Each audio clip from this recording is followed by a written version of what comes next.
সুপ্রিয় দর্শক, আসসালামু আলাইকুম। নিউজ 24 এর দুপুরের সংবাদে আপনাদেরকে স্বাগতম। প্রথমেই জানিয়ে দিচ্ছি সংবাদ শিরোনাম। সীমান্তের 200 গজের মধ্যে বিএসএফ এর 2 বাংকার নির্মাণ। আওয়ামী লীগকে যে সতর্কবার্তা দিলেন হাসনাত আব্দুল্লাহ। যুদ্ধাপরাধের সহযোগীদের ক্ষমা চাইতে হবে, মন্তব্য মাহফুজ আলমের। আওয়ামী লীগ নিষিদ্ধের প্রক্রিয়া নিয়ে যা বলল বিএনপি। পলাশবাড়ীতে আওয়ামী লীগ অফিসে হামলার পর অগ্নিসংযোগ, খুলে নিয়ে গেছে গ্রিল। আওয়ামী লীগের কার্যক্রম নিষিদ্ধ, সিদ্ধান্ত দ্রুত বাস্তবায়নের দাবি নাহিদের। এতক্ষণ শুনছিলেন সংবাদ শিরোনাম। পুরো খবর পেতে ভিডিওটি শেষ পর্যন্ত দেখুন। সর্বশেষ সংবাদ পেতে চ্যানেলটি সাবস্ক্রাইব করুন। এবার বিস্তারিত। সীমান্তের 200 গজের মধ্যে বিএসএফ এর 2 বাংকার নির্মাণ। চাঁপাইনবাবগঞ্জের ভোলাহাট উপজেলার চর ধরমপুর সীমান্তের 200 গজের মধ্যে ভারতীয় সীমান্তরক্ষী বাহিনী 2টি বাংকার নির্মাণ করেছে। গত শুক্রবার আন্তর্জাতিক সীমানা মেইন পিলার 201/13 হতে আনুমানিক 500 গজ ভারতের অভ্যন্তরে এবং মেইন পিলার 201/17 হতে আনুমানিক 200 গজ ভিতরে বালুর বস্তা দিয়ে বাংকার 2টি নির্মাণ করা হয়েছে বলে জানিয়েছে বিজিবি। 59 বিজিবি মহানন্দা ব্যাটালিয়ন দায়িত্বপূর্ণ চর ধরমপুর বিওপির বিপরীতে 12 মুচিয়া বিএসএফ ক্যাম্পের আওতাধীন এলাকায় এই বাংকার 2টি নির্মাণ করা হয়েছে। স্থানীয় ইউপি সদস্য মোহাম্মদ সাদিকুল ইসলাম জানান, শুক্রবার জুমার মসজিদে স্থানীয় জনসাধারণকে সীমান্তে না যাওয়ার জন্য বলেছে, তবে বাংকার নির্মাণের বিষয়ে কিছু জানায়নি। গত কয়েকদিনে উত্তেজনাপূর্ণ কিছুই হয়নি। আওয়ামী লীগকে যে সতর্কবার্তা দিলেন হাসনাত আব্দুল্লাহ। সব ধরনের কার্যক্রম নিষিদ্ধ হয়েছে রাজনৈতিক দল বাংলাদেশ আওয়ামী লীগের। এর মুখ্য ভূমিকায় ছিলেন জাতীয় নাগরিক পার্টির মুখ্য সংগঠক হাসনাত আব্দুল্লাহ। তিনি বলেছেন, লীগ ধর জেলে ভর। রোববার ভোরে তার ব্যক্তিগত ভেরিফাইড ফেসবুক অ্যাকাউন্টে এক স্ট্যাটাসে এমন মন্তব্য করেন। হাসনাত পোস্টে বলেন, লীগ ধর জেলে ভর।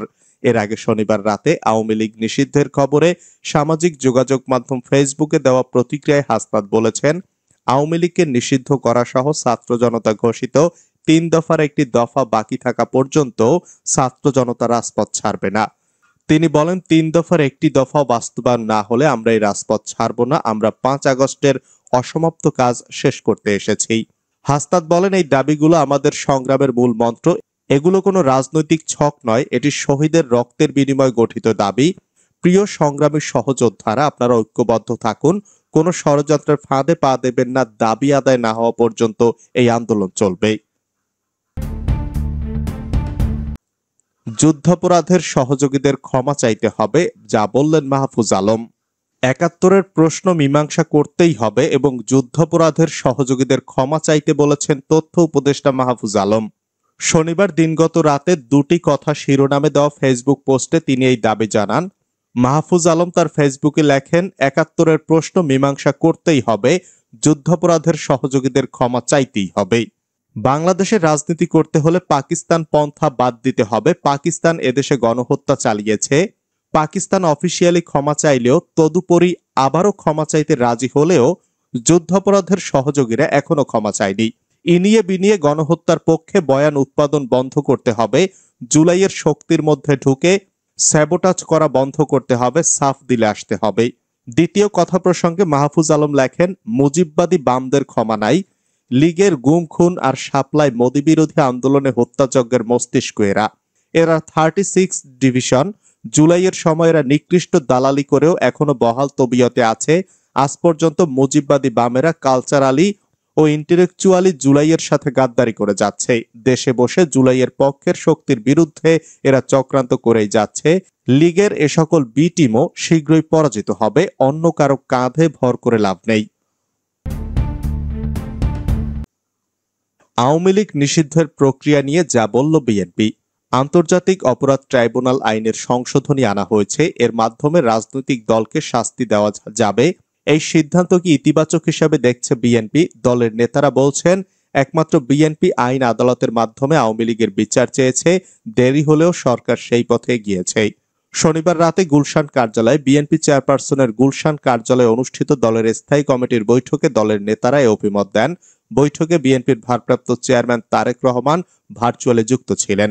বিএনপির গুরুত্বপূর্ণ এক নেতা বলেন, বিচার শেষ না হওয়া পর্যন্ত আওয়ামী লীগের কার্যক্রম নিষিদ্ধ থাকবে বুঝলাম, এই বিচার করতে কতদিন লাগবে?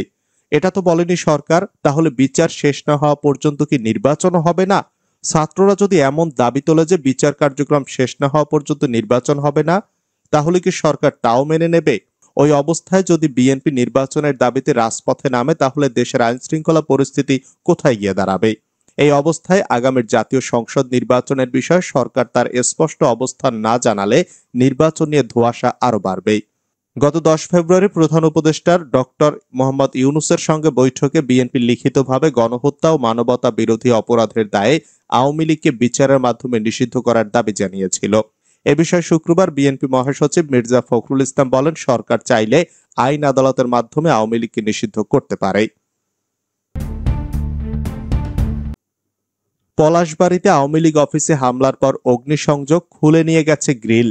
গাইবান্ধার পলাশবাড়ী উপজেলা আওয়ামী লীগের দলীয় কার্যালয়ে হামলা ও হাতুড়ি দিয়ে দরজা জানালা ভাঙচুরের ঘটনা ঘটেছে। এ সময় কার্যালয়ের ভিতর থেকে চেয়ার টেবিল বের করে ওই ভবনের সামনে আগুনে পুড়িয়ে দেওয়া হয়।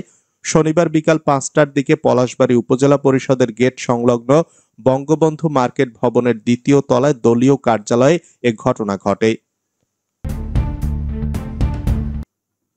আওয়ামী লীগের কার্যক্রম নিষিদ্ধ, সিদ্ধান্ত দ্রুত বাস্তবায়নের দাবি নাহিদের। আওয়ামী লীগের সব কার্যক্রম নিষিদ্ধের সিদ্ধান্ত নেয় অন্তর্বর্তী সরকারকে সাধুবাদ জানিয়েছেন জাতীয় নাগরিক পার্টির আহ্বায়ক নাহিদ ইসলাম। পাশাপাশি সন্ত্রাস বিরোধী আইনের আওতায় এই নিষিদ্ধ করার সিদ্ধান্ত দ্রুত বাস্তবায়নের আহ্বান জানান তিনি। শনিবার রাতে সরকারের সিদ্ধান্ত জানানোর পরপরই নিজের ভেরিফাইড ফেসবুক পেজে এক পোস্টে বিপ্লবী ছাত্র ও জনগণকে অভিনন্দন জানান নাহিদ। একই সাথে সরকারকে সাধুবাদ জানিয়ে সিদ্ধান্ত দ্রুত বাস্তবায়নের দাবি করেন এনসিপির আহ্বায়ক। নাহিদ বলেন, সারা দেশের ফ্যাসিস্ট গণহত্যাকারীদের চিহ্নিত করে দ্রুত বিচারের আওতায় আনতে হবে। এছাড়াও নির্বাচন কমিশনকে নিষিদ্ধ ঘোষিত আওয়ামী লীগের নিবন্ধন দ্রুত সময়ের মধ্যে বাতিল করতে হবে বলেও দাবি জানান তিনি। এর আগে শনিবার রাতে আন্তর্জাতিক অপরাধ ট্রাইব্যুনালে আওয়ামী লীগ ও এর নেতাদের বিচার কাজ শেষ না হওয়া পর্যন্ত সন্ত্রাস বিরোধী আইনের অধীনে সাইবার স্পেস সহ দলটির যাবতীয় কার্যক্রম নিষিদ্ধ করার সিদ্ধান্ত নেয় সরকার। এ বিষয়ে আইন উপদেষ্টা ডক্টর আসিফ নজরুল বলেন, দেশের নিরাপত্তা সার্বভৌমত্ব রক্ষা, জুলাই আন্দোলনের নেতাকর্মীদের নিরাপত্তা এবং আন্তর্জাতিক অপরাধ ট্রাইব্যুনালের বাদী ও সাক্ষীদের সুরক্ষার স্বার্থে এই সিদ্ধান্ত নেওয়া হয়েছে।